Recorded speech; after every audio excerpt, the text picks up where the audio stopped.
নবী হাদিসে বলেছেন এই 5 শ্রেণীর নারী যার সংসারে থাকবে বা যে সংসারে বিয়ে হবে তাদের সংসারে কখনো মঙ্গল হবে না এবং সেই সংসারকে জাহান্নাম বানিয়ে দিবে। এই 5 শ্রেণীর নারী যদি তওবা না করে মারা যায় তাহলে তাদেরকে বিনা হিসেবে জাহান্নামে পাঠানো হবে। প্রিয় দর্শক, অবশ্যই ভিডিওটি সম্পূর্ণ দেখবেন। আপনার ঘরের মা বোন স্ত্রীদের মধ্যে এই 5টি লক্ষণ আছে কিনা অবশ্যই জেনে যাবেন। প্রিয় দর্শক, আপনি যদি রাসূলুল্লাহ সাল্লাল্লাহু আলাইহি ওয়াসাল্লামকে বিশ্বাস করেন অবশ্যই আলহামদুলিল্লাহ কমেন্ট করবেন এবং রাসূলুল্লাহ সাল্লাল্লাহু আলাইহি ওয়াসাল্লামকে ভালোবাসলে অবশ্যই ভিডিওটি শেয়ার করে দিবেন। প্রিয় নবীর হাদিস শেয়ার করা আমাদের জন্য একটি দায়িত্ব, তাই অবশ্যই মুসলিম হিসেবে ভিডিওটি শেয়ার করে দিবেন এবং আপনার সকল মুসলিম মা ও বোনদেরকে সতর্ক করে দিবেন। তো চলুন বেশি কথা না বলে শুরু করি আজকের ভিডিও। একটি নারীর জন্য 5টি হারাম কাজ হলো 1 নম্বরে শরীরে ট্যাটু করা। আর এই ট্যাটু করার প্রচলন সবথেকে বেশি রয়েছে পশ্চিমা দেশগুলোতে। আর সেই দেশকে অনুসরণ করে অনেক বড়লোক ঘরের মেয়েরা নিজেদেরকে সুন্দর করার জন্য এই সাজ পছন্দ করে, যা ইসলামে সম্পূর্ণ হারাম। 2 নম্বরে রয়েছে টাইট ফিট জামা কাপড় পরা ও বোরকা পরা।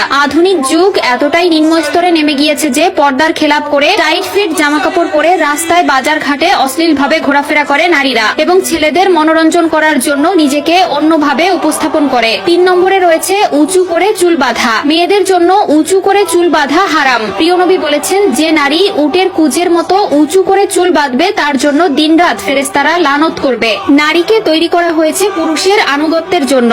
আজকের সমাজে আমাদের মা ও বোনদের এমন কিছু ভুল রয়েছে যার জন্য তাদের সংসারে বরকত উঠে যায় এবং পরকালে জান্নাত হারিয়ে ফেলে। আমাদের মা ও বোনেরা সব থেকে বড় যে ভুলটি করে সেটি হলো ইসলামের অবমাননা। তারা নিজেদেরকে স্মার্ট বানাতে গিয়ে এই ভুলগুলো করে ফেলে এবং কবরের আযাব থেকে শুরু করে পরকালে চিরস্থায়ী জাহান্নামের ঠিকানা করে নেয়। 4 নম্বরে রয়েছে ভ্রু প্লাক করা। আল্লাহর সৃষ্টিকে মূল্যায়ন না করে নিজেকে অন্য রূপে তৈরি করা ইসলামে হারাম। অবশ্যই এই বিষয় থেকে সাবধান থাকবেন। 5 নম্বরে রয়েছে সুগন্ধি পারফিউম ব্যবহার করা। পারফিউম মেখে কোনো নারী যদি চলাফেরা করে অবশ্যই পরপুরুষের নজরে পড়বে এবং সে তো জাহান্নামে যাবেই, সাথে করে অন্য পরপুরুষদের জাহান্নামের দিকে নিয়ে যাবে।